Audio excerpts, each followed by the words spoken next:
देवा, माझ्या बापानं वारी केली, माझ्या आजोबांना वारी केली, माझ्या पंजोबांना वारी केली, आणि ही वारी जन्म मरण वारणारी असताना मी ती परंपरा खांद्यावर घेऊन जोपासतो आहे का? माझ्या वडिलाची मिरासी गा देवा तुझी चरण सेवा पांडुरंग, हे पांडुरंगा माझ्याकडनं काही चुकलं का? वारी करताना काही नियम चुकला का? तुम्ही मिळाल्यास मान खाली घातली. जर माझ्याकडनं काही चुकत असेल तर आता मज साह्य येथे करावे देवा. देवा मला काय करा आपणची देव होईल. गुरुदेवा मला मार्ग सांगा. माझ्या परंपरेमध्ये विश्वंभर बाबापासून सर्वांनी केलेली वारी, तिच्यामध्ये जर माझ्याकडनं काही त्रुटी निर्माण होत असेल तर मला ती त्रुटीतून बाहेर काढण्यासाठी तुम्ही मार्गदर्शन करा. पण तुम्ही मानखाली घातलेली मला आवडणार नाही. तुम्ही माझ्याशी नजरेला नजर लावून बोला. देव म्हणले तुकाराम महाराज, तुम्ही केलेल्या वारीची चूक काढत नाही, तुम्ही केलेल्या वारीचं मला ओझ झालंय. कारण एकच वारी करणार येतं. उद्योग करणार म्हणतं माझ्या व्यापारात नफा होऊ दे. एकाच वारी येत. ज्याचं लग्न जमत नाही ते म्हणतं यावर्षी उन्हाळ्यास माझी सुपारी फुटू दे. लक्षात ठेवा. एखाद्याचा निकाल बाकी असेल तर तो म्हणतो मला नोकरी लागू दे. सुद्धा लक्षात ठेवा. देवा मग आमच्याकडनं काही चुकलंय का? चुकलं नाही. अडचण हीच आहे, एका वारीत लाईनचे लाईन मोठी देतात. हे पाहिजे ते पाहिजे. तुमच्या 8 पिढ्या झाल्या तुकाराम महाराज, कुणच काही मागितलं नाही. माझी इच्छा आहे तुम्ही काहीतरी मागावे म्हणून तुमच्याकडे बघतो. काय वाट पाही मागण्याची मुखाकडे पाही, काय चिंतील्या रोकडे तुम्ही जे मागाल ते देतो. तुकाराम महाराज तुकाराम महाराज म्हणले देवा तू चांगल्या चांगल्याला फसवलीस. तू असा नमुना आहेस चतुरा. तू किती चतुर आहेस देवा मला माहित आहे. पण एक लक्षात ठेव, तू इतका चतुर आहेस. तुझ्या चतुराईचं वर्णन मला नाही जमणार. पण तुझ्या चतुराईमध्ये मी नाही सापडणार. लक्षात ठेवा.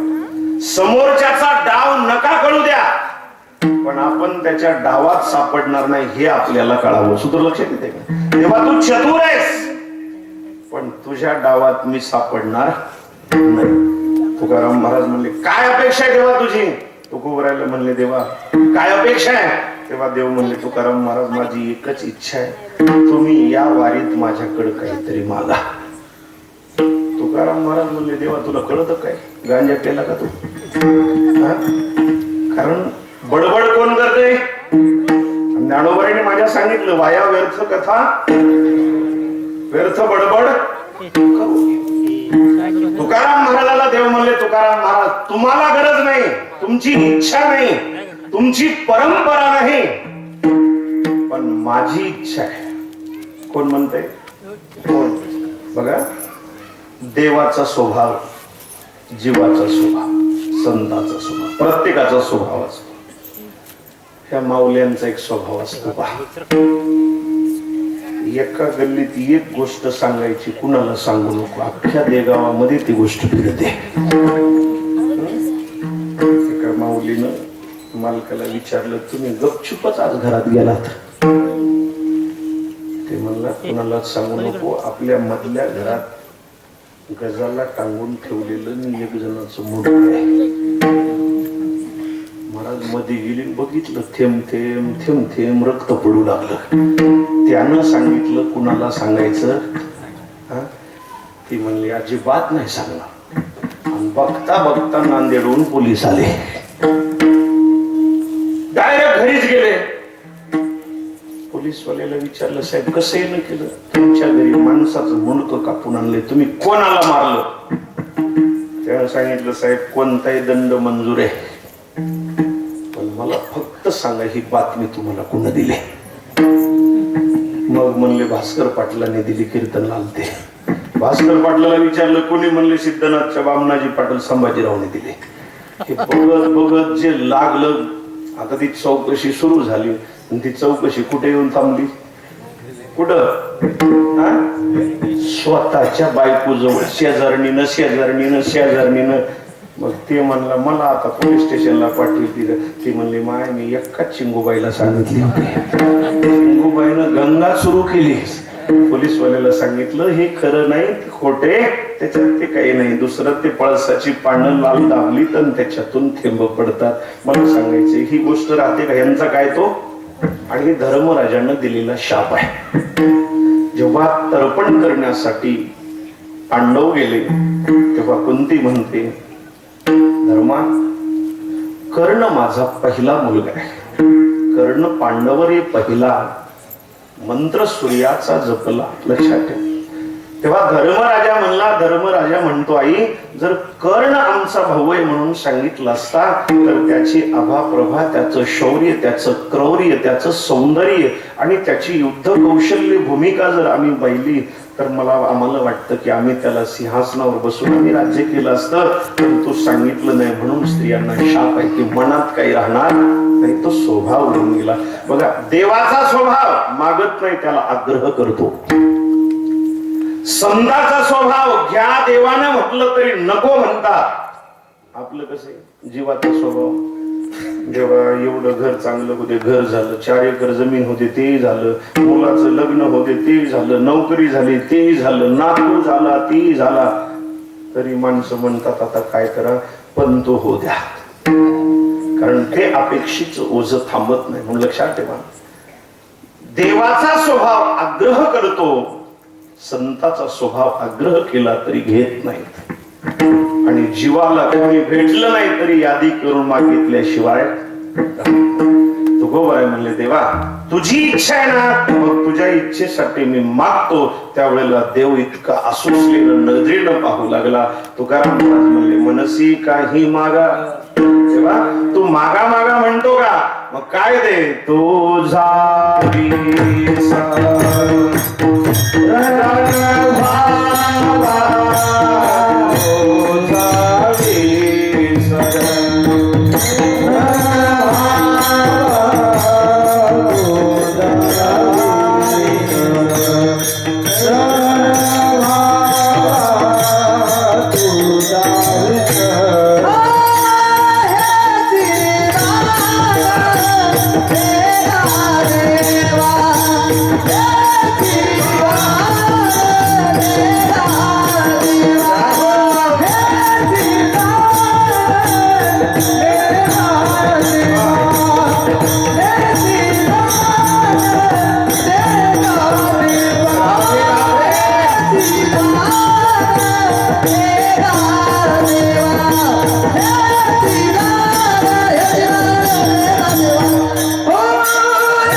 काहीच नको दुसरं, तुझा विसरण हवा.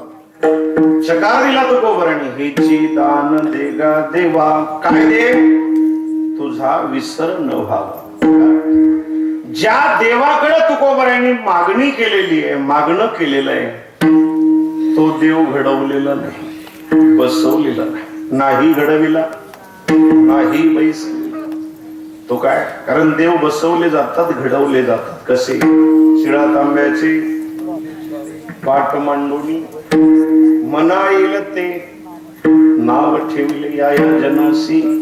पण पंढरपूरचा देव आहे, नाही घडविला नाही. कसा आहे तो, बळीया माझा तो हा देवाचाही देव, तो अनंत अवतारामध्ये अनंत रूपामध्ये नटलेला विटेवर माझा देव आहे. अवताराच्या राशी अनंत रूपे अनंत वेशे देखील त्याशी बापर खुमा देवर खूण. आता कधी कधी गडबड वाटते. तुकाराम महाराज मागतात आणि देव द्यायला उभा आहे. देव एवढा वेळ आहे का? देव चतुर आहे. चतुरा तो शिरो. चतुरामध्ये चतुर असणारा, चतुर राव असणारा तो परमात्मा आहे. आणि त्याला तुकोबरा म्हणतात. देवा दे. आता प्रसंग मागतात तुकोबरा, याचा अर्थ तुकोबरा अधिकारी येते. कसे? अधिकाऱ्याला अधिकारी भेटला की काम लवकर होत. म्हणून ज्या त्या लेवलची माणसं भेटावी, ज्या त्या लेवलची. तुकाराम महाराज किती अधिकारी. धन्य तुकोबा समर्थ, जेने केला हा पुरुषार्थ. तुकोबरा म्हणले देवा तुझ्याकडे मागण्यासाठी आलोय. काय मागायचंय आणि काय नको या अभंगात आहे. आता पहिला मुद्दा मी सांगून गेलो होतो. देणार श्रीमंत असावं लागतो, देणार उदार असावा लागतो आणि देणारा स्वतंत्र असावा लागतो. देव श्रीमंत किती आहे बघा. सगळं जग कोणाच्या मागे? कोणाच्या मागे?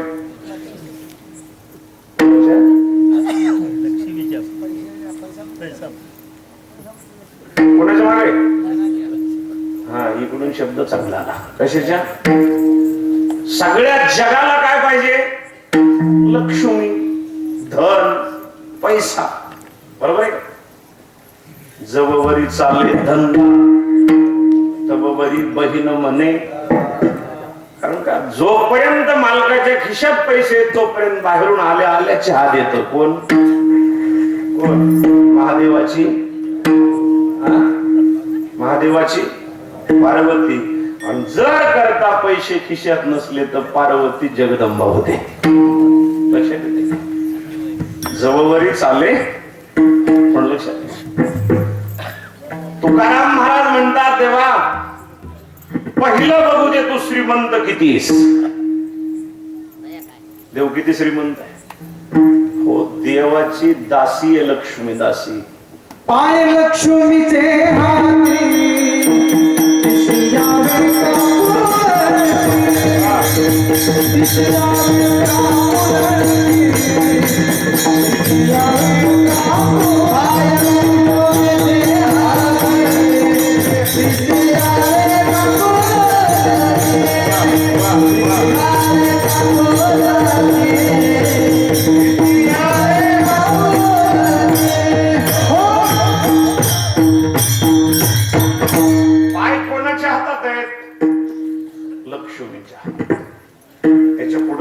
पाय धुवावयाची दैवा पात्र झाली. कशामुळं? श्रीकृष्णाच्या सौंदर्या पुढे लक्ष्मी भुलोणी झाली वेडे. मग बाकीचे काय वापुडे? लक्ष्मी कोणाच्या पायाची दासी? देवा. म्हणजे देवाची दासी लक्ष्मी असल्यास घरात काय असेल?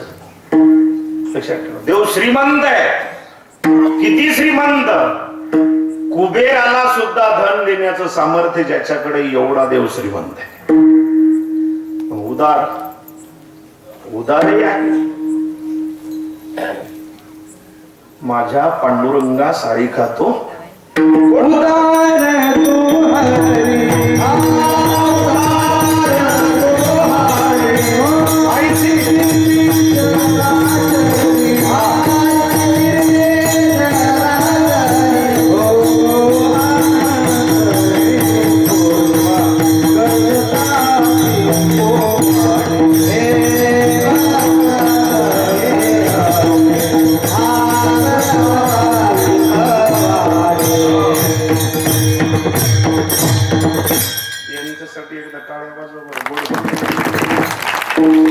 उदार तू हरी.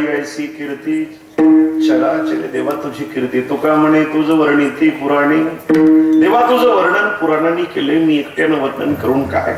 बघा, देव श्रीमंतही आहे, देव उदारही आहे आणि देव स्वतंत्र सुद्धा आहे. कुंती माता समोर बसलेली. कुंती मातेनं सांगितलं, कृष्णा माझ्या सुनेची लाज राखलीस. पांडवांना लक्षग्रहात जाळून मारत असताना तू सांभाळ केलास. भीष्म द्रोण कृपाचार्य यांच्या पुढे युद्धामध्ये माझे पांडव टिकले नसते, पण तुझ्या कृपेनं ते टिकलेले आहेत. भगवान म्हणले बुवा काय अपेक्षा आहे तुझी, एवढी स्तुती करते तेव्हा काय भगवंतानं सांगितलं तू काय देणार आहे. भगवान म्हणले 16,108 राण्या तुझ्या सेवेत लावेल. कुंती म्हणली देवा ते न मागता देशील रे, मागितल्यानंतर देशील यात नवल नाही, न मागता तुझ्या बायका माझ्या घरी सेवा करतील. भगवान म्हणले सोन्याची नगरी द्वारका तुला देऊन टाकतो. कुंती म्हणली तिची अपेक्षाच नाही मला. तेव्हा कुंती माता म्हणते देवा मी मागल ते देशील का, मी मागल ते देशील. भगवान म्हणले बुवा मीच तुझा सेवक होतो, बाकीचं काय. आता नरेंद्र मोदी जर इथं आले आणि याच गावचं व्हायचं म्हणले तर बाकीचं सगळं त्यांचं इथंच येईल ना. तसं जगाचा बाप द्वारकेचा राजा 16,108 राण्या ज्याच्या वैभवामध्ये राहतात तो परमात्मा कुंती मातेला म्हणतो तू म्हणशील तसं. कुंती माता म्हणली तेही तू करशील, तू माझी सेवा करशील याच्यात काही नवल नाही. मग भगवान म्हणले बुवा नेमकं तुला काय पाहिजे, 11:15 वाजलेत. तुम्ही जागे झाली ना. कुंतीला भगवंतानं सांगितलं काय पाहिजे माग, जे हवंय ते बोल.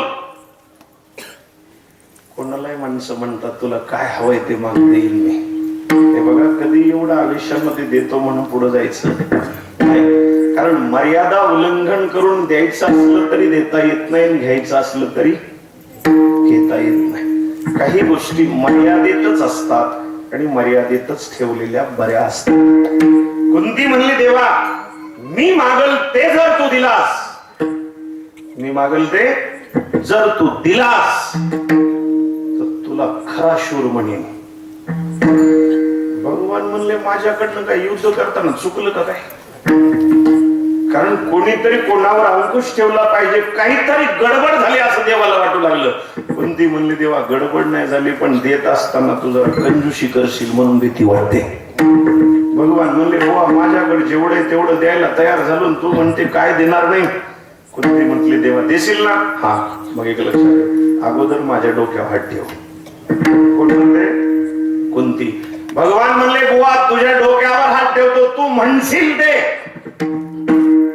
मग कुंतीनं देवाला आसनावर बसवलं. कोणाला कोणाला देवाला. हे दोघं तिघ जण का झोपले तू, उठवा त्यांना उठवा. काय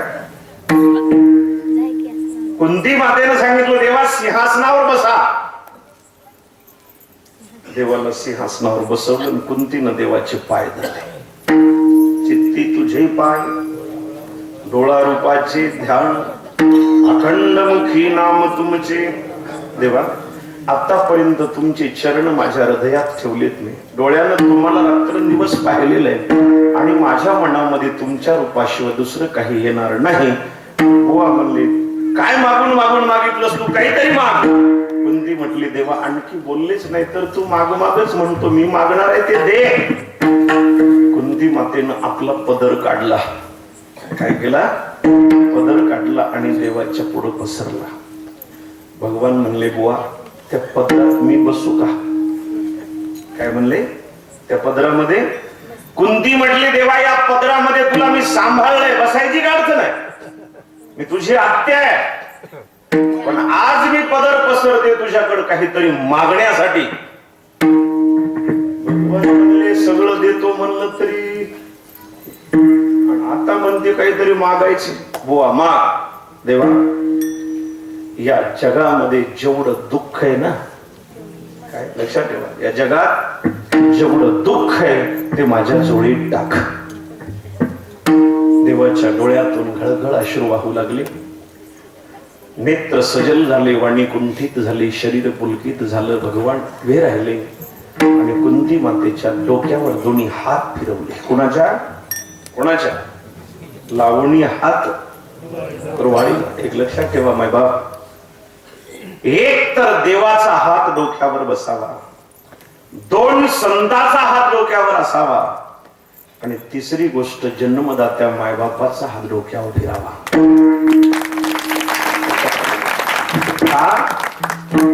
देवाचा हात आणि संताचा हात आपल्याला कधी मिळेल मला माहित नाही, पण रोज जरी ठरवलं तरी मायबापाचा हात डोक्यावर फिरू शकतो. लक्षात येते की नाही? कारण आईबाप गेल्यानंतर काय करावं हे मी नाही सांगणार, पण आहेत तोपर्यंत त्यांचा हाताचा आशीर्वाद आपल्या डोक्यावर घ्या. एकदा मुरत गई फिरत गई म्हणून आईबापाचं छत्र असावं, संताचं छत्र असावं. ज्याची आईबाप जिवंत आहेत ना, ज्याची आईबाप जिवंत आहे त्याच्यासारखा श्रीमंत या जगात कोणी नाही. लक्षात ठेवा माझं वाक्य. आणि आईबाप गेल्यानंतर त्याच्यासारखा भिकारी या जगात कोणी राहत नाही. म्हणून कथेच्या वेळेला बाबांनी म्हटले होते, मेरी मैया ने तो जन्म दिया, किसी देवी ने मुझे स्तनपान कराया. आपने बोला होता. लक्षात ठेवा. म्हणून लहारला राहणारे महापुरुष आज जन्मभूमीमध्ये कर्मभूमीमध्ये का आले, तर या मातीचं त्यांच्यावर ओझ आहे. विठाला विठाला.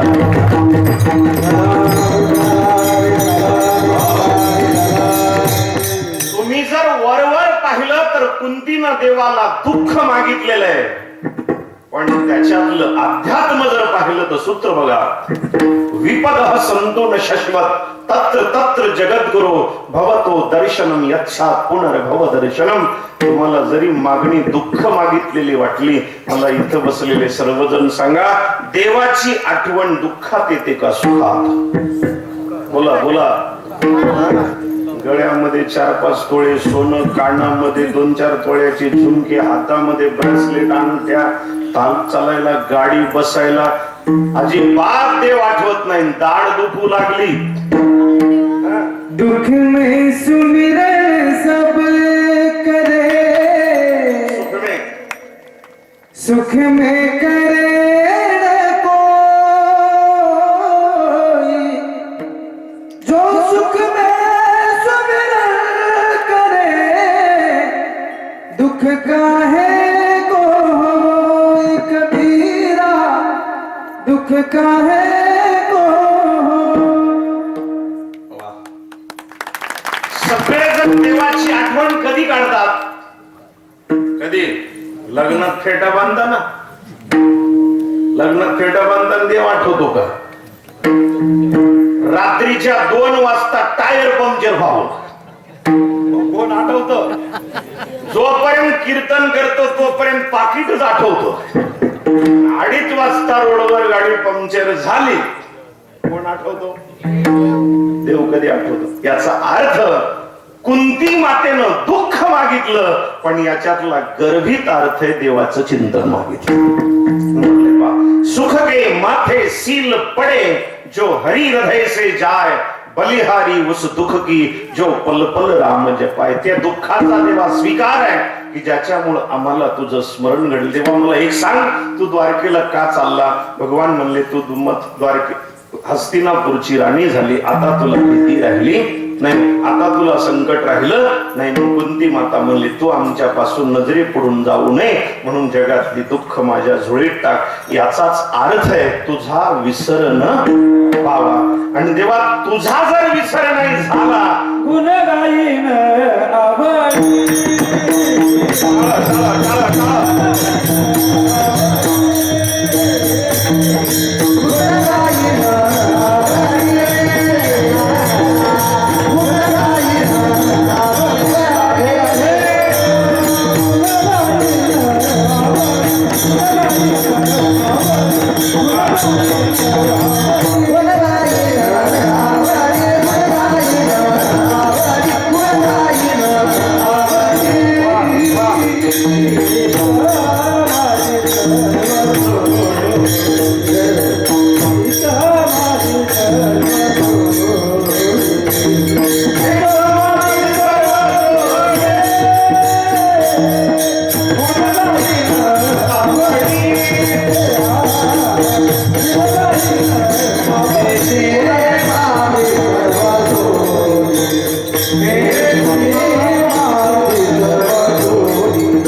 Ah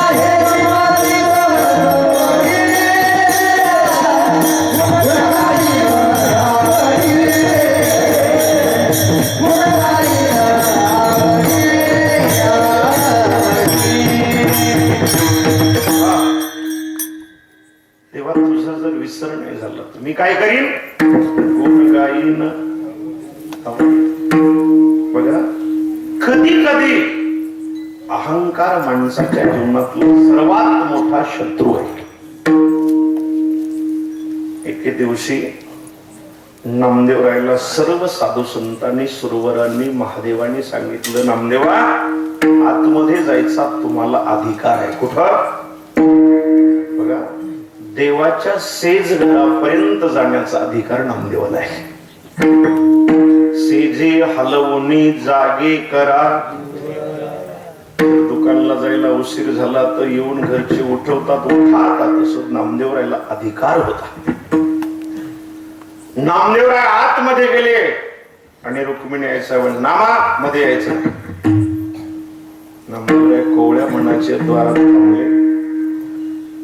सगळे बाहेरचे सुरवर वाट बघू लागले. देव म्हणले, नामा आल्याशी उठायचं.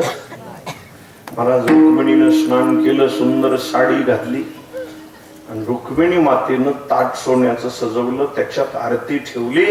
नामदेवरायला सांगितलं, बडबड करू नको.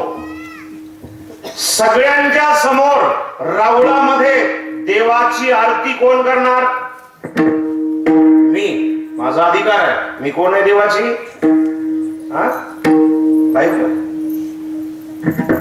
नामदेवराय म्हणले, आपण कशाला डोकं लावावं? बराच वेळ झाला, देव काय उठना. रुक्मिणी गेली उठवलं. देव म्हणले, रुक्मिणी नाम आला नाही का? म्हणले, नाम येऊन काय राहिले तुम्हाला? मी आले की. देवाचं चाललं नाही. कोणा पुढं? तुम्हाला असा गरम आवाज घरात आला की तुम्ही नांदेडला जाऊन चहा प्यात असणार. तिथली कॉफी चहा प्रसिद्ध आहे. महाराज देव म्हणले, काय झालं रुक्मिणी? आज म्हणले, देवा कोणालाच तुम्हाला ओवाळू देणार. भगवान म्हणले, हिला काय झालंय आता? गर्व झालाय. बघता बघता सगळे देवानं स्नान झालं, सगळी तयारी झाली, पितांबर कसला. भगवान म्हणले, रुक्मिणी आता इथं ओवाळायचंय का सगळ्यामध्ये? लक्षात येते का तुम्हाला बोललेलं? रुक्मिणी म्हणली, देवा इथं तर काय ओवाळीन, पण सगळ्याला कळू द्या मी कोण आहे तुमची. माझा अधिकार काय ते सगळ्यांना कळू द्या. भगवान म्हणले, तुझा अधिकार तुला दाखवतो बाहेर आल्यास. म्हणून कधीच तुम्ही डोकं लावायचं नाही की उन्हाळ्यामध्ये पेप्स्या खायला 100 रुपये नवऱ्याच्या खिशात काढले, त्याला कळत नाही. म्हणून फक्त ते विचार करतो, जाऊ द्या लेकर आहेत, उन्हाळ्याचे दिवस आहेत, आईस्क्रीम खायची, कुण घेतले. याचा अर्थ तुमच्या डोक्यात असं येऊच देऊ ना की त्याला काही कळत नाही. आणि बऱ्याच मावल्या म्हणतात, माझा भोळा शंकर, त्याला काय कळत नाही. डोळा शंकराचा तिसरा डोळा उघडला की तुम्हाला काय काय कळतं मीच पोगा कीर्तनात. जशी रुक्मिणी माता बाहेर येऊ लागली तसं भगवान बाहेर आले. रावळामध्ये गर्दी जमलेली आहे आणि रुक्मिणी मातेनं सांगितलं, आज देवाला कोणी माझ्या अगोदर ओवाळायचं नाही. देव म्हणले, एवढे काशीहून विश्वनाथ आलाय माझा महादेव. सुरवर देवता स्वर्गातून आलेले आहेत आणि हिनं गडबड लावली. म्हणले, आपण इकडे लक्ष दिलं पाहिजे. महाराज रुक्मिणी ओवाळायला ताट घेऊन येऊ लागल्या. आता मला सांगा, रुक्मिणीच्या गळ्यात काय कमी असेल? चम चम चमकू लागलं. मेकअप केलेला पुन्हा रुक्मिणीनं ते संक्रांतीच्या दिवशी जसा आपला असतो त्याच्या कितीतरी पट. आणि बरोबर रुक्मिणी माता बाहेर आली. पण गडबड अशी झाली, उभा राहिलेले रावळातले कोणी दुसरं दिसत नाही, एकच दिसू लागला. जिकडे पाहे तिकडे चतुर्भुज गोपाळ. रुक्मिणी म्हणली, गडबड झाली की आता देव म्हणून इथं दुसऱ्यालाच ओवाळावं, तर एवढ्यामध्ये फजिती कोणाची? माझी. रुक्मिणी फिरू लागली. रुक्मिणीनं 22 चक्रा मारल्या. किती? त्या रावळाला. आता मला सांगा, मेकअप केलेला रुक्मिणीचा राहिला असेल का? 22 चक्र आरती घेऊन. तुम्ही जागे का? एकाचं लग्न होतं, त्या लग्नामध्ये गावाला पत्रिका दिलेली, गाव निघालं लग्नाला. श्रीमंत घरच्या माऊल्या मेकअप करीत घरी बसल्या. सगळ्याच गाड्या काचाच्या निघून गेल्या. आणि ह्या 5-10 जणी घरून आल्या. आता त्या गरीबाला चला बी म्हणता येईना, नको बी म्हणता येईल. नको म्हणावं तर आमंत्रण नाही, आणि चला म्हणावं तर आता टेम्पोत बसायचे, टेम्पोला टप नाही. तुमच्या लक्षात आलं का मी बोललो? आता टेम्पोला टप नाही. आता एवढा मेकअप केलेल्या लग्नाला निघालेल्या आलेल्यानं सांगितलं, पाटील लग्नाला निघालात? हो. मग गाड्या सगळ्या गेल्यात. आता कोणती गाडी आहे? टप नाही, मोकळा टेम्पो आहे. म्हणजे टेम्पोत माणसं बसले, ते लग्नवाला म्हणला आतमध्ये बसलेल्याला काय उठा पण होऊ शकत नाही, लग्नाला माझ्या येते, पण तुम्हाला बसायचं तर माग फलक्यावर बसा. तुमच्या लक्षात आले का माझं बोलणं? आणि महाराज फलक्यावर बसल्या आणि टेम्पोचा ड्रायव्हर होता पुढचा जरा, आणि रोड खोदलेले होते. आता पुढचं नाही सांगत मी. टेम्पो पुढं माग दुरळा. कोणाच्या अंगावर? ज्यांनी सुंदर मेकअप केला होता. लग्नाच्या गावात पोहोचल्या तिथली माणसं म्हणले हे लग्नामध्ये सोंग आले का? मला काय सांगायचे लक्षात ठेव. रुक्मिणी आईसाहेबांनी 22 फेरे मारले आणि कामा घुम झाल्या. देव कोणता हे कळेना. त्यावेळेला मग मात्र रुक्मिणी माता विचारू लागली, लाजले गे मायाता, लाजले गे मायाता कोणावर वाळू.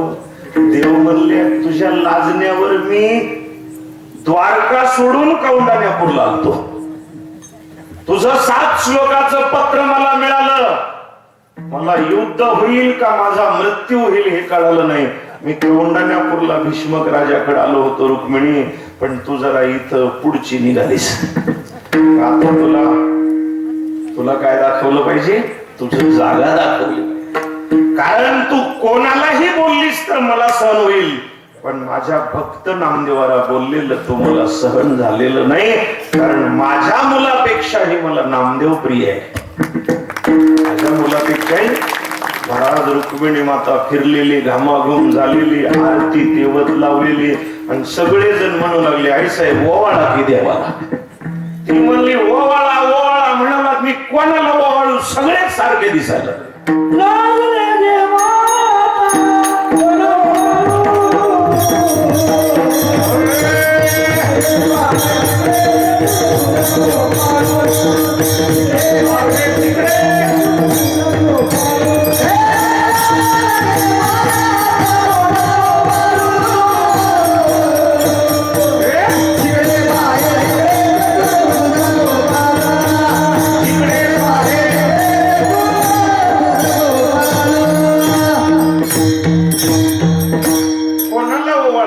सगळे मला सारखेच दिसते.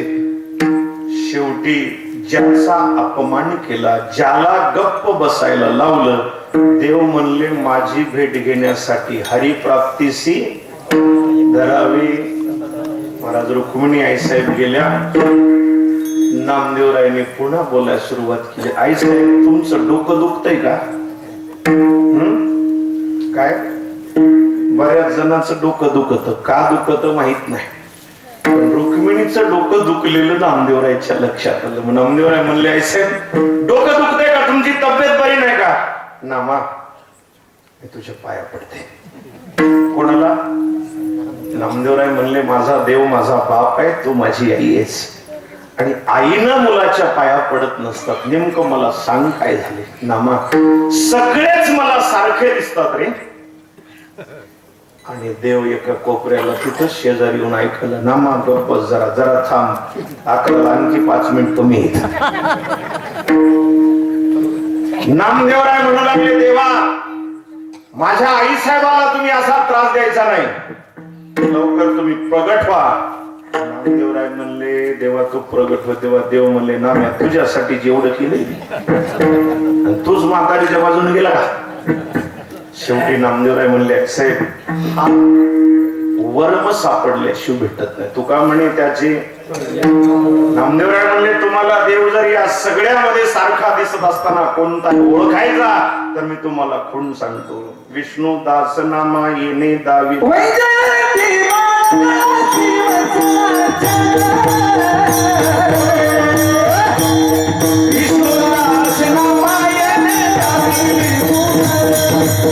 विष्णू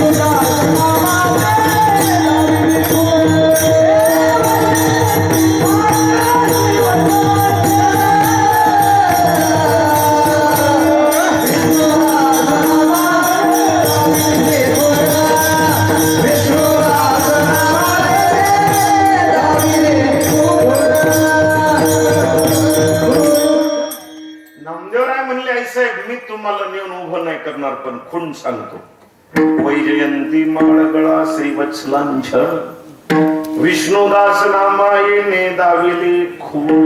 रुक्मिणी आईसाहेब गेल्या देवाला ओवाळलं. देवाला ओवाळताना रुक्मिणी आईसाहेब देवाला म्हणतात, देवा अहंकार होऊ देऊ नको आणि तुझा विसर पडू देऊ नको. तुझा विसर